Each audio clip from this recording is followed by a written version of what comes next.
항암제라는 게 암을 죽이는 효과는 최고지만 너무나 불행하게도 정상 면역세포들을 많이 죽인다는 게 흠이에요. 그런데 비타민C는요, 기가 막히게 암세포는 죽이면서 정상세포는 절대 손상을 주지 않습니다. 제가 실제 우리 클리닉에서 비타민C가 할 수 없는 항암 면역 보조제들을 몇 가지 씁니다.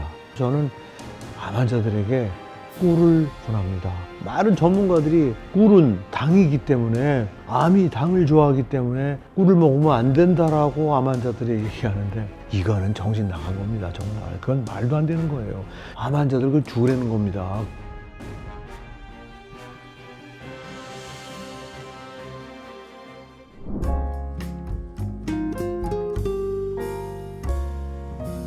암 예방은 우선 암이 어떻게 생기는지를 이해를 하셔야 됩니다. 너무 간단해요. 우리가 많이 들어서 알잖아요. 우리는 정말 아무리 건강하게 살려고 해도 우리를 둘러싼 환경은 우리 마음대로 할 수가 없어요. 그 환경에 의해서 우리의 정상세포들이 암세포로 바뀌는 소위 암화 과정을 겪게 되어 있다는 거예요. 예컨대 우리가 문명이 발달하면서 공기가 나빠진 건 너무 잘 알잖아요. 여러분들 우리나라가 그 문명의 발달의 단계로 볼 때 여러분들 기억하실지 모르지만 70년대, 80년대 막 산업화의 시대에 모든 강들이 오염이 됐었어요. 폐허라고 얘기할 정도로 자연이 망가졌었는데, 이제 우리가 잘 살게 되니까 이제 그런 거 다 복구하고 있지만, 그런 것들, 그러니까 깨끗하지 못한 물, 오염된 공기, 그런 것들에 의해서 정상세포들이 돌연변이가 오는 거예요. 그래서 사실은 제일 중요한 예방은 그러한 환경으로부터 우리를 보호하는 건데 굉장히 어려워요. 예컨대 아무리 자기가 돈이 많아도 이 안에서 숨을 갖추시는, 나만 따로 깨끗한 공기에 숨을 쉴 수가 없는 거예요. 공기는 모두가 쉐어할 수밖에 없단 말이에요. 그런데 그 공기가 오염이 됐다 그러면 똑같은 발암물질에 노출이 되는 거예요. 그러니까 환경 조절은 어려워요. 사실은 지금 말씀드린 그 단계를 막을 수 있으면 좋은데 제한적일 수밖에 없어요. 그런 환경을 조절해서 우리의 정상세포가 암으로 바뀌는 거를 바꾸는 거는 너무나 어려워요. 그러나 그렇게 암세포가 생긴다고 다 암 환자가 되는 게 아니에요. 암이 생겨요. 사람에 따라서, 그 사람이 처해 있는 환경에 따라서 스트레스도 굉장히 중요한 암이 생기게 하는 원인이에요. 다시 말해서 정상세포가 돌연변이가 오게 하는데 굉장히 중요한 요인인데, 아무튼 왜 암 환자가 되는 거냐 말씀드리자면, 여러분들 머리카락하고 손톱 발톱을 뺀 모든 조직에서 암이 생겨요. 그렇지만 아까 말씀드린 것처럼 암 환자가 안 되는 것은 그 생긴 암세포를 완벽하게 제압할 수 있는 우리 몸에 면역세포들이 있기 때문에 그런 거예요. 특히 젊을수록, 나이 들수록 그 면역 기능이 떨어집니다. 암은 더 많이 생기고. 그래서 암은 노인병이에요. 노인으로 갈수록 생긴 암세포를 제압을 못해요. 그래서 늙을수록 암이 많이 생기는 거예요. 그러니까 여러분 이 얘기를 딱 들어보시면 아시잖아요. 그러니까 암 환자가 됐다는 건 뭐냐면 폐에서 암이 생겼다. 폐에서 매일매일 생기는 암은 있지만 그거를 나의 면역 시스템에 완벽하게 제압을 했었는데, 무슨 이유인지 모르지만 양자 간의 싸움에 있어서 암세포가 면역세포를 제압했다는 뜻이에요. 여기서 제가 말씀드리고 싶은 건 뭐냐면, 사실은 환경을 조절을 해서 돌연변이 세포가 생겨서 암이 생기는 과정을 차단하는 거는 쉬운 일이 아니라고 그랬잖아요. 그러나 그런 환경 조절이 안 돼서 비록 암이 생겼다 하더라도 우리 몸의 면역 시스템을 온전하게 잘 지킨 사람은 암 환자가 안 됩니다. 그래서 제가 오늘 셀코 TV 우리 가족들에게 말씀드리고 싶은 건 뭐냐면, 평소 면역 기능을 키우는 일이 무지무지 중요하다.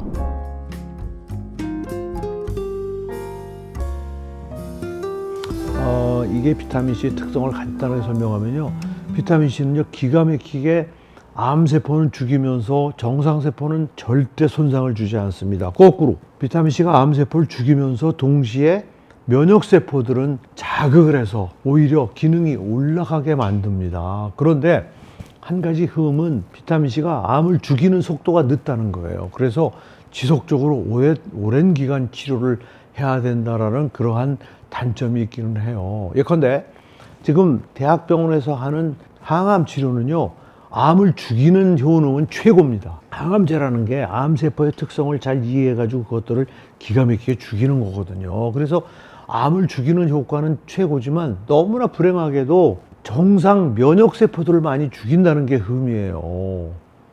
그래서 뭐 여러분들 아실지 모르지만 우리가 면역 기능이 정상화되지 않고는 암을 완치시킬 수가 없어요.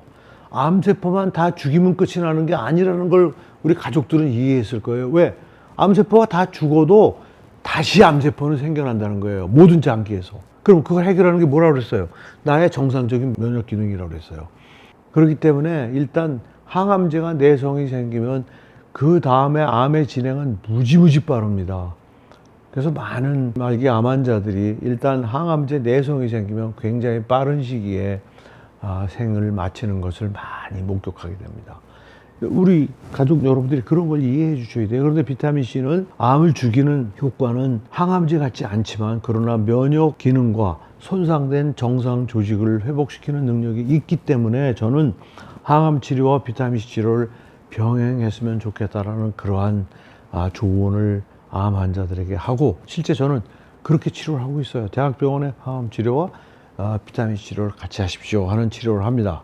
자, 그런데 지금 말씀드린 것처럼 나름대로 비타민C는 면역 기능을 올리기 때문에 굉장히 좋은, 정말 바람직한 항암제지만 그러나 2% 부족한 부분이 있어요.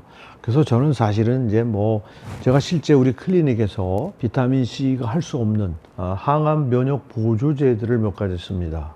셀레늄이라는 이미 뭐 너무나 많은 논문으로 잘 알려져 있는 그러한 항암 보조제들을 쓰고, 우리 암 환자들에게 이제 또 따로 홍삼을 사실은 권해드리기도 합니다. 그러니까 많은 이 항암 면역 보조제들이 있지만 제가 홍삼을 따로 말씀을 드리는 거는 제가 우리 실험실에서 2010년경에 굉장히 큰 연구를 받아가지고 직접 실험을 수행한 적이 있어요. 그래서 제가 이제 개인적으로 환자들하고 좀 면담을 할 때, 박사님 우리 병원에서 하는 거 말고 혹시 뭐 추천하실 게 있냐고 하면은 이제 뭐 제가 실험을 통해서 확인한 바가 있는 홍삼을 추천을 하지만, 근데 여러분들 아시는지 모르지만 암을 치료하시는 분들이요, 사실 제가 제일 가슴 아픈 게 재정적인 문제 때문에 치료를 못 하시는 분들이 많습니다. 근데 뭐 잘 아시는 것처럼 홍삼은 가격이 비쌉니다.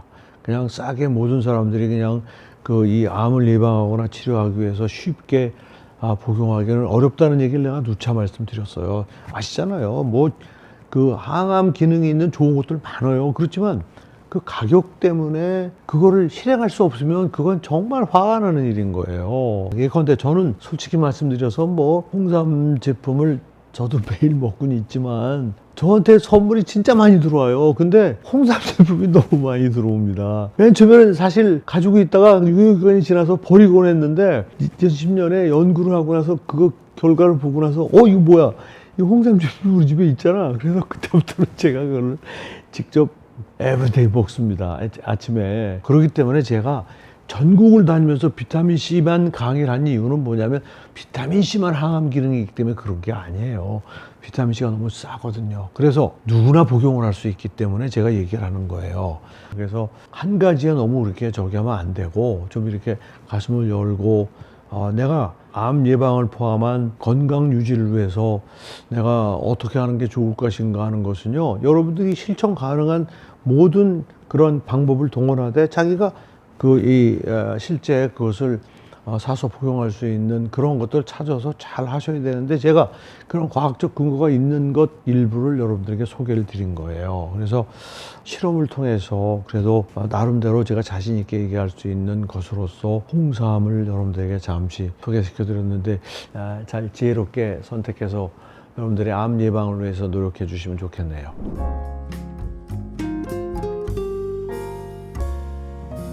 셀레늄은 뭐 너무나 잘 알려져 있는 항산화제이기 때문에 암세포를 직접 공격하는 건 아니에요. 항암 면역 기능을 올린다는 거예요. 그러니까 사실 면역 기능이라는 게 빤한 거거든요. 암과 싸우는 면역세포에 작용하는 메커니즘이 너무나 많은 거예요. 그 메커니즘 중에 하나에 셀레늄이 작용하는데, 셀레늄이 복용법만 잘 지키면 굉장히 안전한 항산화제예요. 그래서 뭐 이미 드시는 분들도 많아요. 근데 저는 이제 드시는 것보다는 주사를 통해서 우리 클리닉에서 쓰면서 실제 많은 그 효과를 보고 있죠. 저는 암 환자들에게 부탁을 드리는 거예요. 암 환자들이 공통된 큰 문제가 뭔지 아시죠? 암 환자들 잘 못 드신다는 거예요. 그래서 암 환자들이 다들 병색이 완연하다는 말하는 게 뭐냐면 그분이 에너지가 부족하다는 뜻이에요. 제일 첫 번째 현상이. 왜냐면 잘 못 먹으니까 에너지가 부족합니다. 그래서 저는 암 환자들에게 꿀을 권합니다. 그래서 저는 우리 클리닉에 많은 암 환자들이 꿀을 많이 드세요. 그래서 저는 너무나 효과를 많이 봤습니다. 꿀은요, 정말 입으로 먹는 에너지원 공급원 중에 최고입니다. 많은 전문가들이 꿀은 당이기 때문에, 암이 당을 좋아하기 때문에 꿀을 먹으면 안 된다라고 암 환자들이 얘기하는데 그건 정말 모자라는 생각입니다. 그걸 모르는 게 아니에요. 암세포가 당을 엄청 좋아합니다. 암세포가 좋아한다고 나까지 굶는 거는 멍청한 짓입니다. 내가 먼저 잘 먹어서 꿀이든 뭐든 기력을 찾아야, 비록 암세포가 더 잘 자란다 하더라도 내가 기력을 찾아서 면역 기능을 올려서 내 면역 기능으로 암세포를 제압할 생각을 해야지, 암을 굶겨 죽이려고 하면서 내가 굶어 죽어서 되겠어요? 내가 힘이 없으면요, 그 안에서 싸우는 면역세포들도 기능을 못 합니다. 암한테 질 수밖에 없습니다. 그리고 당은 우리 생명의 근원입니다. 암세포가 아무리 당을 좋아한다고 암세포 때문에 당을 섭취 안 한다고, 그건 멍청한 일입니다. 그거는. 꿀은요, 우선 당뇨하고 아무 상관도 없어요. 혈당을 빨리 올리지 않아요. 밥보다도 훨씬 혈당을 빨리 올리지 않습니다. 얼마나 안전한 에너지원인데요. 그래서 꿀을 드셔야 되고요. 근데 우리가 꿀만 가지고 안 돼요. 면역 기능에 중요한 게 단백질이에요. 식사를 못 하시면은, 제가 첫 번째 에너지원을 위해서 식사를 우선 하셔야 되는데, 죽어도 식사를 못 하시는 분은 꿀을 가지고 좀 에너지를 보충을 하시고, 그 다음에는 단백질도 섭취를 해야 돼요. 근데 식사를 못 하는데 어떻게 섭취합니까? 그래서 저는 암 환자들을 위해서 나온 제품들이 있어요. 유동식으로 나온. 그래서 그거는 꼭 밥맛이나 식욕과 관계없이 그냥 마시는 식으로 되어 있는 그런 것들이, 제품이 많이 나와 있습니다. 여러분들이 판단하셔서 단백질과 여러 가지 좋은 영양소가 유동식으로 되어 있는 암 환자들을 위한 제품을요, 지혜롭게 잘 선택하셔서 식사를 하시는 게 제일 좋아요. 그래서 저는 암 환자들 빨간 고기 먹지 말라, 얼마나 멍청한 얘기인지 모릅니다. 빨간 고기가 암을 일으키게 하는 거는요, 진짜 매일 엄청난 양의 빨간 고기를 먹을 때 생길 수 있는 일이에요. 우리가 실생활에서 먹는 적은 양의 단백질은 죽을 때까지 먹어도 암을 생기게 하는데 실제적이 기여하지 않아요. 오히려 그렇게 해서 먹지 않았기 때문에 단백질 부족으로 인해서 면역 기능이 떨어지는 게 더 큰 문제라는 거를 이해를 하셔야 돼요. 그래서 저는요, 먹을 수 있으면 정말 맛있는 음식 맛있게 제한하지 말고 암 환자들이 드시라는 거예요. 지금 그걸 못 먹는단 말이에요. 그 못 먹는 사람들한테 무슨 현미밥 먹으라고 그러고, 이거는 정신 나간 겁니다. 정말 그건 말도 안 되는 거예요. 지금 맛있는 것도 못 먹는데 무슨 야채만 먹으라고 그러고 암 환자들 그걸 죽으라는 겁니다. 그거는 건강한 사람이 건강을 지킬 때 하는 식단이지 암 환자에게 권할 식단이 아니라는 걸 제가 강조합니다. 그래서 암 환자들은요, 음식 제한하시면 안 돼요. 무엇이든지 먹을 수 있는 사람은 살아납니다. 못 먹기 때문에 죽는 거예요. 못 먹기 때문에.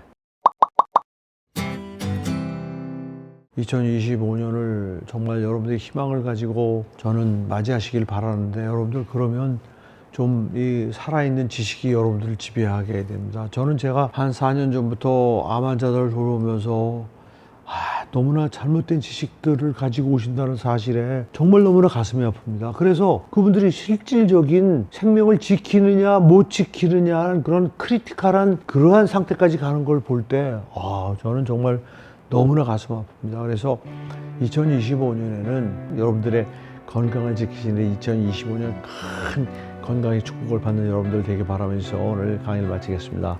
고맙습니다. 안녕히 계십시오.